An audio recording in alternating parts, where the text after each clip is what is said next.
Le silence du matin a toujours été mon refuge. Cet instant où le soleil s'élève, lentement à l'horizon et baigne la ville de sa lumière dorée, comme s'il voulait réchauffer les cœurs avant le début de la course quotidienne.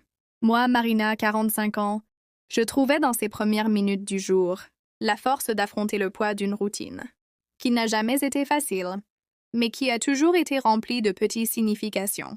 Mes pieds habitués au sol dur, mes mains calleuses du travail et mon cœur, rempli de rêves simples, étaient les outils avec lesquels j'ai construit toute une vie. Mes cheveux châtains, maintenant parsemés de fils argentés, dénoncèrent les batailles déjà menées et la sérénité que j'avais appris à cultiver.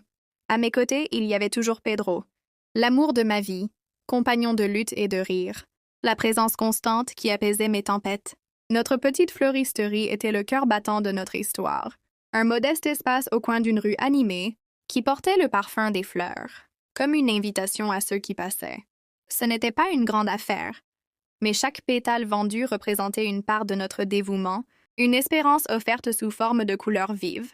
Là, parmi les pots de roses, de lys et de marguerites, se trouvait la synthèse de ce que je croyais être le bonheur.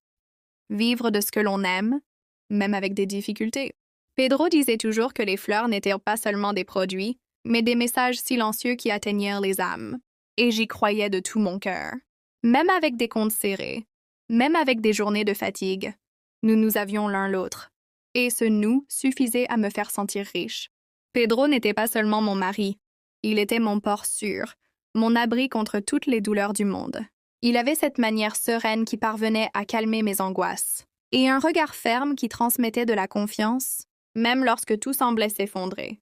Nous n'avions pas besoin de grand-chose pour être heureux, il nous suffisait de la compagnie, du rire partagé à la table du dîner, du toucher de ses mains rudes mais pleines de tendresse.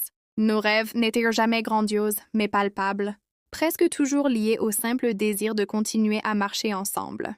Dans nos conversations au crépuscule, nous planifions de vieillir côte à côte, de prendre soin de la fleuristerie, d'observer les saisons changer à travers l'éclosion des plantes, de vivre une routine commune qui, pour moi, était extraordinaire. J'avais pleine conscience que la vie n'était pas parfaite, mais je me sentais privilégiée de l'avoir à mes côtés. Quand nous marchions ensemble dans les foires aux fleurs, quand il arrangeait avec soin les plants dans les pots, ou quand il s'asseyait simplement à mes côtés pour prendre un café, je savais que cet amour était la racine qui soutenait tout ce que nous étions. Même dans les difficultés, il y avait toujours une lumière, parce qu'il y avait Pedro. Je m'accrochais à ce sentiment avec la certitude que rien ne pourrait l'ébranler, comme s'il s'agissait d'un vieil arbre, aux racines profondes, impossible à déraciner.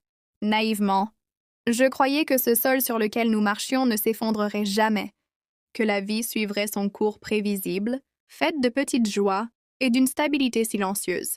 C'était comme si le temps nous avait appris à danser au rythme de la musique, et moi déjà habituée au tempo, je n'attendais plus de grandes surprises. Les matins commençaient toujours par la préparation des fleurs. Les clients habituels venaient rechercher leurs bouquets et, le soir, nous nous permettions un vin bon marché et un rire complice. Je croyais que nous avions trouvé la formule de la vie, un équilibre rare entre l'effort et la satisfaction. Peut-être pour cela, je n'ai pas perçu les signes subtils que la vie garde toujours ses cartes cachées, prêtes à être révélées quand on s'y attend le moins. Dans mon innocence, je pensais que le destin s'était déjà montré généreux en me donnant un compagnon, comme Pedro, et que, par conséquent, il n'y aurait pas de place pour de grandes épreuves. Mais je me trompais. Le destin, cruel dans son imprévisibilité, avait d'autres plans. En un clin d'œil, toute cette routine qui semblait si solide fut rompue comme un vase de cristal tombant au sol. Pedro, mon soleil, mon pilier, s'en alla soudainement, laissant derrière lui un vide impossible à combler. Le silence de la fleuristerie, qui auparavant m'apaisait, devint un poids suffocant. Et avec la douleur de la perte, vint aussi la révélation qui allait changer tout ce que je croyais savoir sur lui et sur la vie que nous avions construite. Une révélation qui me laisserait perdue entre la colère et la nostalgie, entre l'amour et la sensation de trahison. La nouvelle de la mort soudaine de Pedro tomba sur moi comme un coup de tonnerre dans un ciel sans nuages. Un infarctus fulgurant, disent les médecins, un arrêt brutal de la vie qui, la veille encore, semblait inébranlable. J'avais partagé plus de 20 ans à ses côtés, et jamais je n'avais envisagé un monde où ses pas ne résonneraient en plus à mes côtés. Le vide qu'il laissait était total. Une absence qui s'étendait dans chaque pièce de la maison, dans chaque rayon de soleil qui jadis illuminait son sourire. Dans mon chagrin, je croyais avoir touché le fond, mais je n'étais pas encore prête pour le second coup qui m'attendait. Celui qui briserait non seulement mon cœur, mais aussi ma confiance. Lors de la lecture du testament, mes mains tremblaient encore. Serrant un mouchoir humide de larmes, je m'attendais à recevoir au moins une part de ce que nous avions construit ensemble, le fruit de tant d'efforts et de sacrifices. Mais les mots de l'avocat tombèrent avec une froideur de pierre. Pedro laissait la plus grande partie de sa fortune, une somme de 5 millions de réais, à une certaine Lucia. Ce nom résonna dans la salle comme une gifle. Je n'avais jamais entendu parler d'elle, et tout mon être se crispa sous le poids de cette révélation. Pour moi, son épouse fidèle, il ne restait qu'une vieille cabane délabrée, héritage poussiéreux de sa grand-mère. Perdue dans un coin de terre oublié, l'injustice me coupa le souffle. Qui était cette femme? Cette étrangère qui surgissait dans mon histoire comme une ombre menaçante. Pourquoi Pedro aurait-il fait un tel choix, lui qui m'avait toujours assuré que j'étais le centre de son univers? Le doute s'insinua en moi comme un poison, remettant en question chaque geste, chaque sourire, chaque mot d'amour qu'il m'avait offert. Je me sentais trahie, abandonnée, comme si tout ce que nous avions partagé n'était qu'un mirage, fragile balayé par une vérité cachée. La douleur du deuil se mêlait désormais à la rage et à l'humiliation, et je me découvrais prisonnière d'un tourbillon d'émotions contradictoires. Les jours qui suivirent ne furent qu'un brouillard épais de sanglots et de solitude. Les gens autour de moi murmuraient, leurs regards emplis de pitié ou de curiosité malsaine. Certains chuchotaient que Pedro avait peut-être une double vie, que cette Lucia était la preuve d'un secret soigneusement dissimulé. D'autres me jugeaient en silence, comme si j'avais été la dernière à ignorer une évidence. Chaque mot que j'entendais, chaque regard croisé, me blessait davantage.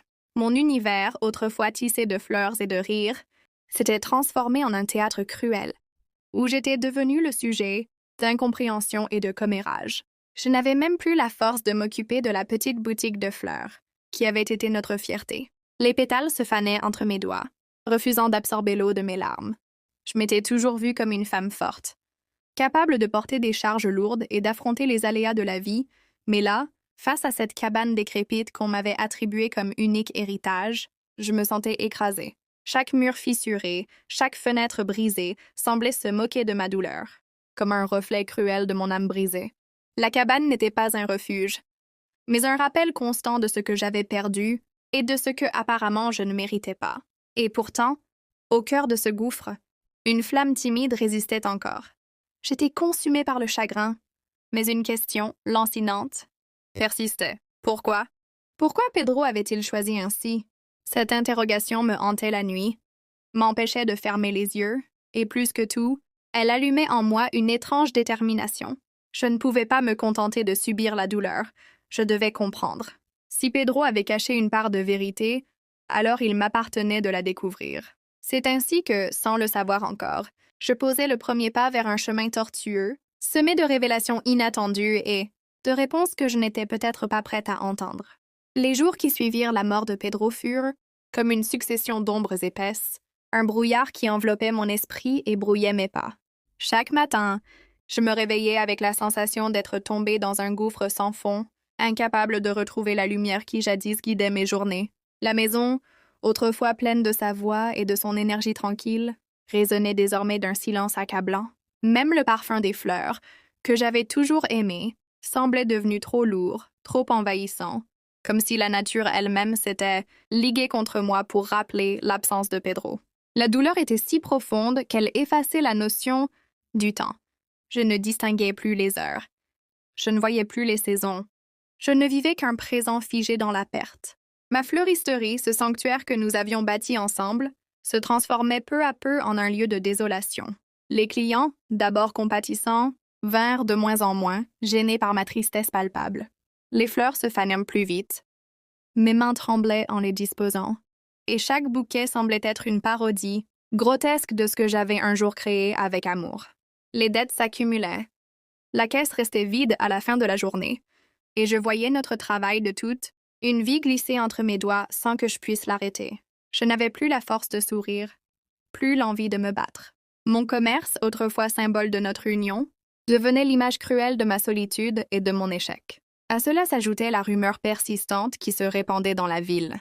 Les gens parlaient de Lucia, murmuraient sur son identité, inventèrent des histoires qui venaient percer mon cœur déjà meurtri. Certains disaient qu'elle avait été l'amante de Pedro, d'autres affirmaient qu'elle était sa fille cachée, ou encore une protégée secrète. Chaque hypothèse était comme une lame tournoyant dans ma poitrine. Je me sentais humiliée, exposée au jugement d'une communauté qui, au lieu de m'entourer, se délectait de mes malheurs. Là où je cherchais du réconfort, je ne trouvais que des regards fuyants ou compatissants, qui ne faisaient que renforcer ma honte et mon sentiment d'abandon. Quand je me rendis enfin à la cabane que Pedro m'avait laissée, je fus envahie par une amertume sans nom. Cette construction décrépite, perdue au milieu d'un terrain envahi par les herbes folles, n'avait rien d'un héritage. Les murs craquaient sous la pression du vent, les vitres brisées laissaient entrer la pluie et les insectes, et l'air intérieur était saturé d'humidité et de poussière. Je me demandais comment Pedro avait pu croire, ne serait-ce qu'une seconde, que cet endroit pouvait être pour moi une consolation. Chaque fissure dans les murs, chaque planche pourrie sous mes pieds me criait ma déchéance. J'étais veuve pauvre, ridiculisée et désormais condamnée à m'accrocher à un vestige, délabré de son passé familial. Je passais mes journées entre la boutique mourante et la cabane délabrée, comme prise au piège dans un cercle infernal de ruines. Mon corps se fatiguait plus vite, mes épaules s'arrondissaient sous le poids des humiliations, et mon esprit oscillait entre la rage et le désespoir. Le soir, lorsque je m'allongeais sur un lit bancal, je ne trouvais aucun repos. Les pensées s'entrechoquaient dans ma tête comme des vagues contre les rochers. Je me demandais si Pedro avait jamais réellement mesuré l'amour que je lui portais, ou si j'avais été aveuglée par une illusion romantique qu'il avait su entretenir. Mon cœur battait encore pour lui, mais il battait désormais dans une cage d'épines. Et plus les jours passaient, plus je sombrais dans la conviction que ma vie n'avait plus de direction. J'étais comme une fleur arrachée à sa racine, condamnée à se flétrir sans jamais refleurir. La cabane, loin d'être un abri, était un miroir cruel de ma propre existence. Fissurée, abandonnée, dépourvue de chaleur. Je craignais que mes forces ne s'éteignent à jamais, que je ne sois plus qu'une ombre de moi-même. Errant entre les ruines de mon passé, j'avais perdu Pedro, j'avais perdu ma dignité, et je croyais avoir perdu jusqu'à l'espoir. Ce n'était plus seulement le deuil qui m'écrasait, mais le poids d'une trahison qui ne cessait de m'étouffer. Un après-midi, alors que je m'efforçais de nettoyer la poussière qui recouvrait chaque recoin de la cabane, mes yeux tombèrent sur un vieux placard encastré dans le mur, à moitié dissimulé par des planches vermoulues. Le bois craquait sous mes doigts lorsque je tentais de l'ouvrir, et un nuage de poussière s'éleva comme pour protéger son contenu. À l'intérieur, je découvris une boîte en bois, usée par le temps, fermée par une serrure fragile qui céda sous une simple pression. Ce que je trouvais alors changea le cours de mes journées. Une pile de carnets reliés, aux couvertures de cuir fatigué, portant l'écriture élégante que je reconnaissais immédiatement, celle de la grand-mère de Pedro. C'étaient ses journaux intimes, oubliés là depuis des décennies. Je m'assis sur le sol froid, la boîte entre les genoux, et commençai à feuilleter les pages jaunies. Chaque mot vibrait d'un souffle ancien, comme si la voix de cette femme forte et mystérieuse parvenait jusqu'à moi à travers le temps. Elle parlait de sa jeunesse, de ses luttes, de ses espoirs, et surtout de la volonté farouche de protéger sa famille dans les périodes les plus sombres. Ces récits n'étaient pas seulement des souvenirs, ils semblaient contenir une leçon, une transmission secrète destinée à quelqu'un qui, comme moi, aurait un jour besoin de retrouver du sens au milieu du chaos.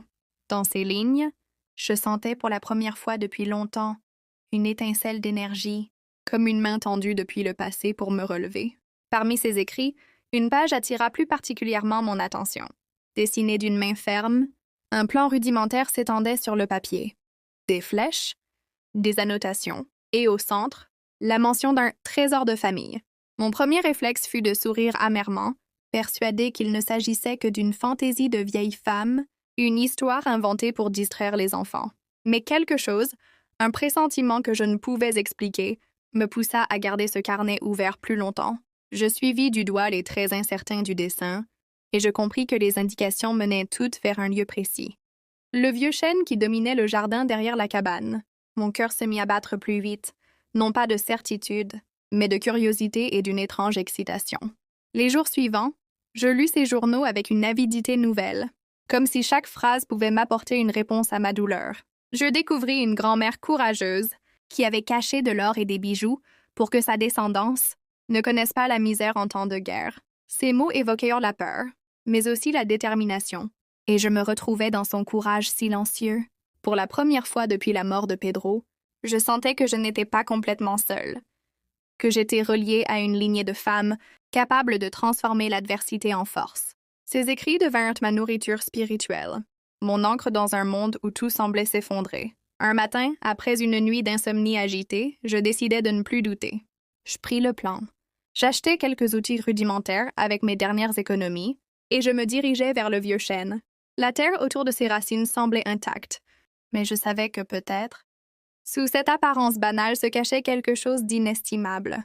Enfoncer la pelle dans le sol fut pour moi un geste presque sacré, un acte de rébellion contre le désespoir. Chaque pelletée de terre que je soulevais représentait un poids que j'enlevais de mon cœur, une tentative de me libérer de la douleur. C'était comme si je creusais non seulement le sol, mais aussi ma propre prison intérieure. Ainsi, au milieu des débris et de la solitude, naquit une flamme nouvelle. La cabane, que je considérais autrefois comme le symbole de mon humiliation, se transforma peu à peu en un sanctuaire, un lieu où je pouvais redécouvrir ma force. J'étais encore accablée par les souvenirs, encore hantée par le mystère de Lucia et par le vide laissé par Pedro, mais une chose avait changé. Je n'étais plus une femme écrasée par le destin. J'étais une chercheuse, une exploratrice de vérité. Et dans ce rôle inattendu, je trouvais une forme d'espoir. Ce n'était qu'un début, mais pour la première fois depuis longtemps, je relevais la tête vers le ciel, avec la certitude fragile que ma vie pouvait encore avoir un sens. Le lendemain de ma première pelletée, je décidai que le hasard ne suffirait pas. Si je voulais retrouver quelque chose, il me faudrait une méthode, un cadre pour discipliner le chaos. Je dressai alors sur une feuille arrachée d'un des carnets un plan de bataille en 3 fronts. Sauver le peu de vie qui restait à la boutique, afin de ne pas sombrer financièrement, restaurer la cabane jusqu'à en faire un lieu habitable et digne, et poursuivre des fouilles sous le vieux chêne avec une rigueur qui n'abîmerait ni le sol ni mes dernières forces. Je passais la matinée à transcrire à la main les passages les plus précis des journaux de la grand-mère, puis à marquer au fusain sur un grand papier craft les coordonnées approximatives, indiquées par le schéma. Ce geste d'organisation presque scolaire fut pour moi une respiration nouvelle.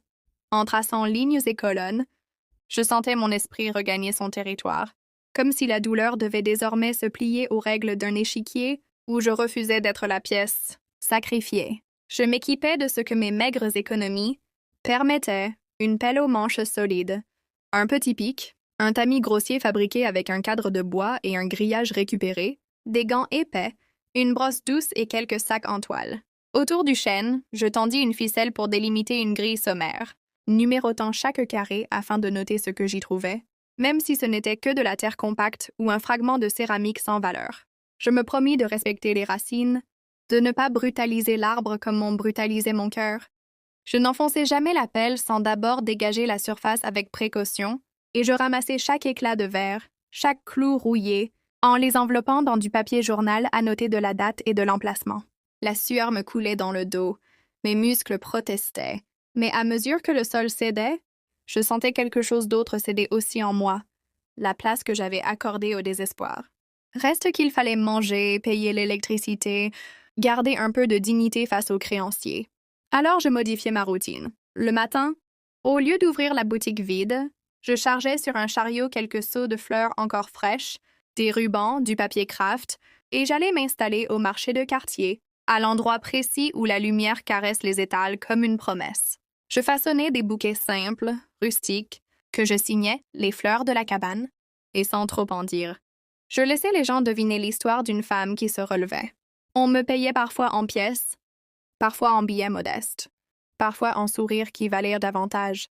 Un boulanger me troqua des pains chauds contre 2 petits bouquets, une vieille dame me recommanda à sa voisine endeuillée, et fil par fil, un tissu fragile de solidarité se tissa autour de moi. Ce n'était pas la fortune, mais c'était un commencement, une résistance silencieuse à l'érosion.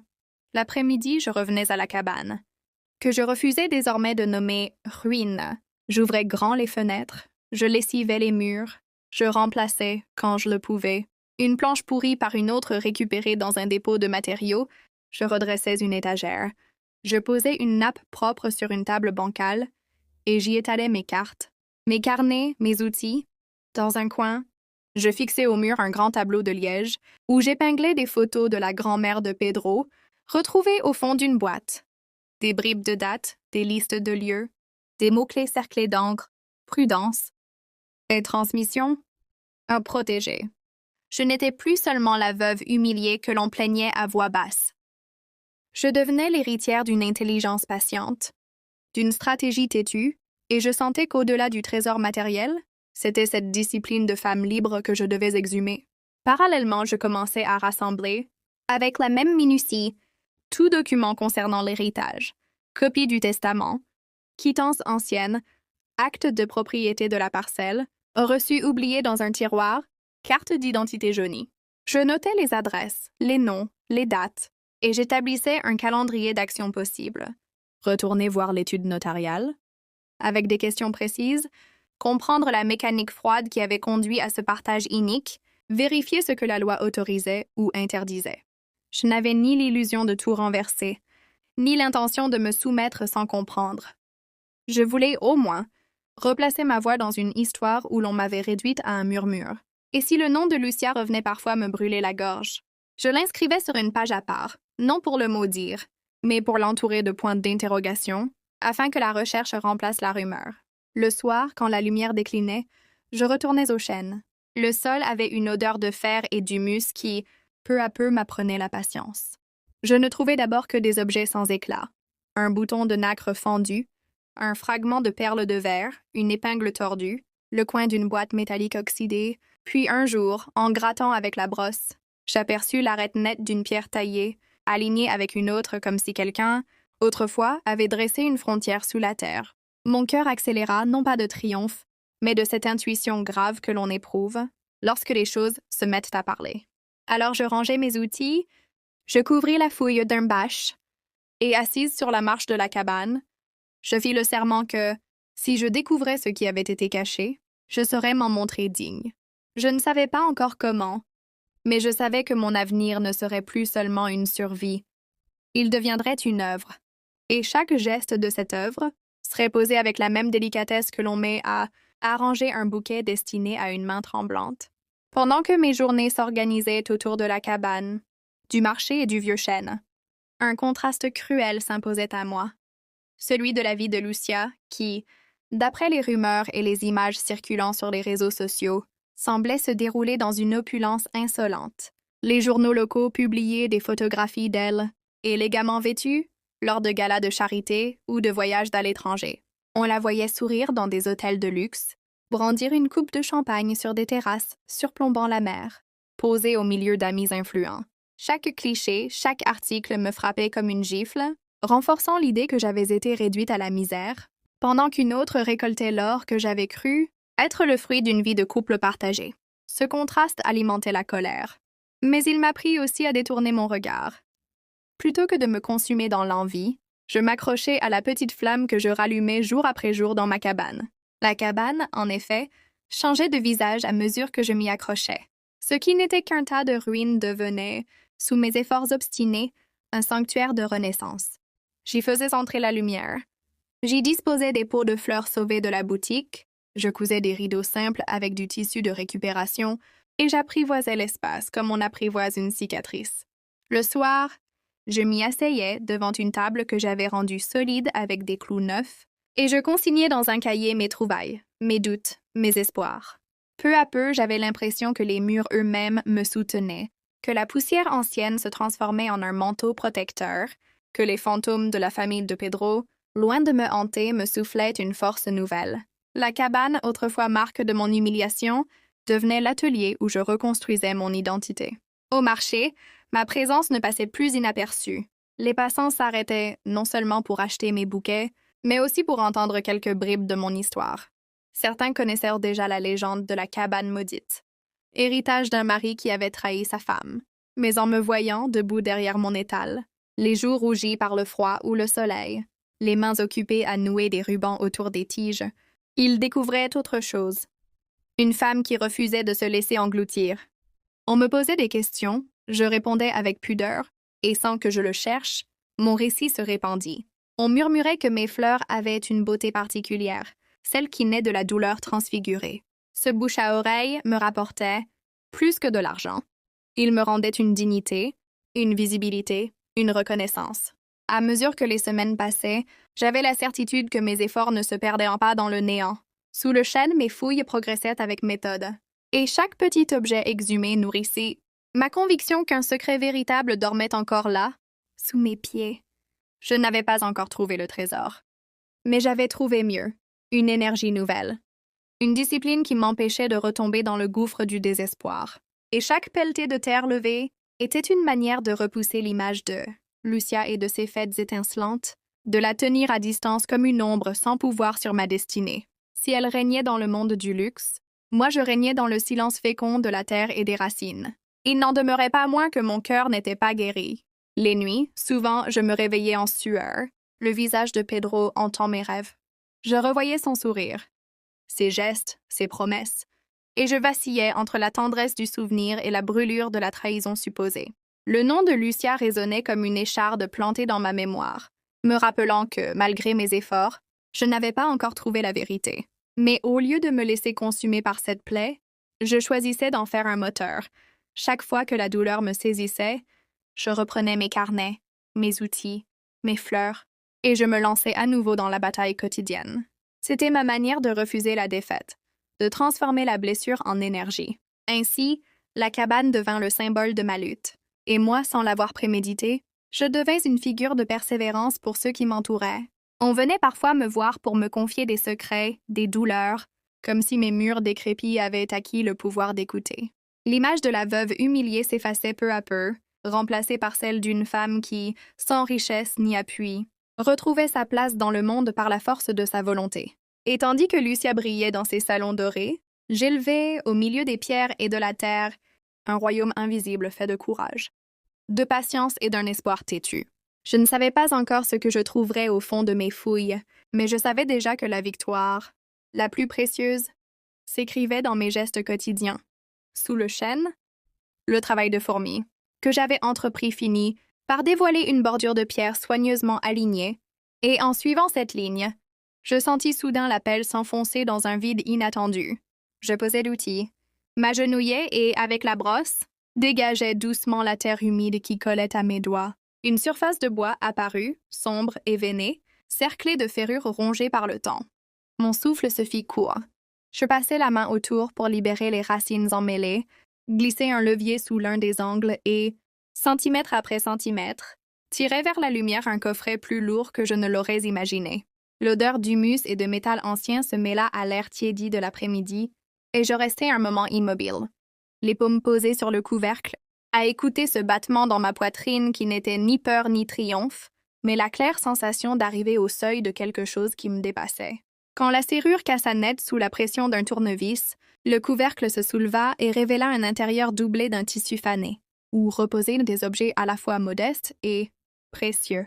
Un collier de perles irrégulières, des broches anciennes, quelques pièces d'or aux effigies effacées, un médaillon gravé d'initiales familières, et posé à part dans une enveloppe ficelée, un paquet de feuilles pliées. Mon nom, Marina, y était écrit de la main ferme et légèrement penchée que j'aurais reconnue entre mille, celle de Pedro. Je m'assis sur la terre, les genoux tremblants et déliant la ficelle. Je découvris un texte daté de plusieurs années auparavant. L'encre avait pâli sur certains mots, comme si le temps lui-même avait voulu atténuer la portée de ce qui allait m'être révélé, et pourtant chaque ligne me parvenait avec une netteté douloureuse. Comme si Pedro, assis près de moi, me parlait à voix basse. Il me disait que Lucia n'était pas une femme venue s'interposer dans notre histoire, mais un lieu, une œuvre, un orphelinat, fondé par sa grand-mère en mémoire d'une enfance marquée par le manque et par l'espoir têtu d'un avenir meilleur. Il écrivait qu'il y avait consacré, en secret, une part de ses forces et de ses moyens, non par honte ou par défiance, mais pour protéger ceux qui y vivèrent de la curiosité et des malentendus. Les 5 millions, précisait-il, n'étaient pas un caprice ni une trahison, mais une garantie pour que des enfants sans voix puissent apprendre à prononcer la leur. Quant à moi, disait-il, Il me laissait la cabane et le trésor familial non comme une consolation dérisoire, mais comme une clé, un point de départ pour me réinventer loin des regards jugeants. « Pardonne mon silence », écrivait-il. Il n'avait pour but que de préserver ce que nous aimions. « Fais de ce que tu trouveras ce que ta conscience te dicte. Si tu le peux, aide-les à ton tour. » Je repliai la lettre avec des gestes lents, comme on borde un dormeur, puis je rangeais soigneusement les bijoux et les pièces, refermais le coffret et restais longtemps assise, le dos contre le tronc du chêne, à regarder la lumière filer entre les feuilles. Tout s'agençait en moi avec une clarté nouvelle. L'injustice qui m'avait écrasée prenait la forme d'un malentendu. La cabane cessait d'être un symbole d'humiliation pour devenir un héritage de confiance, et le nom de Lucia, qui m'avait brûlé la bouche, se déposait désormais comme une prière au bord de mes lèvres. Je décidai de ne rien laisser aux rumeurs. Il faudrait présenter la vérité telle qu'elle, devant ceux-là même qui avaient transformé mon deuil en spectacle, et il faudrait le faire sans haine, avec la force tranquille que Pedro, malgré ses erreurs, m'avait transmise. Le jour de la lecture finale du testament, je me rendis à l'étude notariale, dans une robe simple que j'avais repassée la veille, les cheveux attachés et la lettre dans un dossier rigide. La salle, claire et froide, sentait l'encre et le cuir. L'avocate de la succession feuilletait des dossiers, et au bout de la table, une femme aux traits doux, que je reconnus sans l'avoir jamais rencontrée, m'offrit un sourire timide. C'était Lucia, la directrice de l'orphelinat.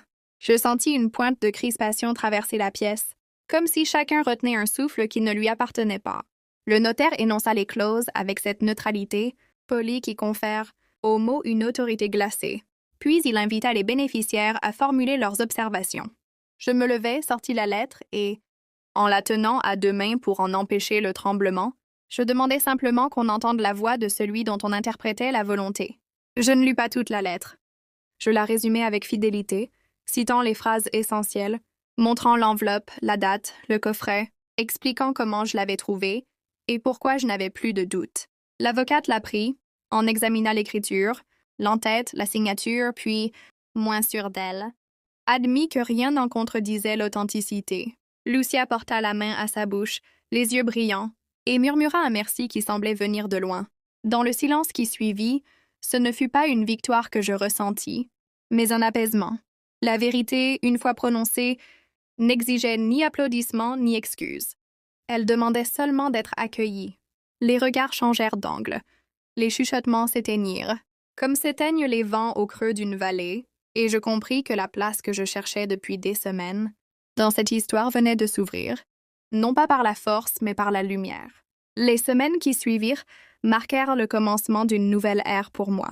Avec la vente des bijoux et des pièces anciennes, je pus transformer peu à peu la vieille cabane en un lieu accueillant. J'y fis poser un toit solide, j'ouvris de larges fenêtres qui laissaient entrer le soleil, et je choisis des meubles simples, mais chaleureux, souvent restaurés de mes propres mains. Chaque geste de rénovation était une manière de recoudre les déchirures de mon âme.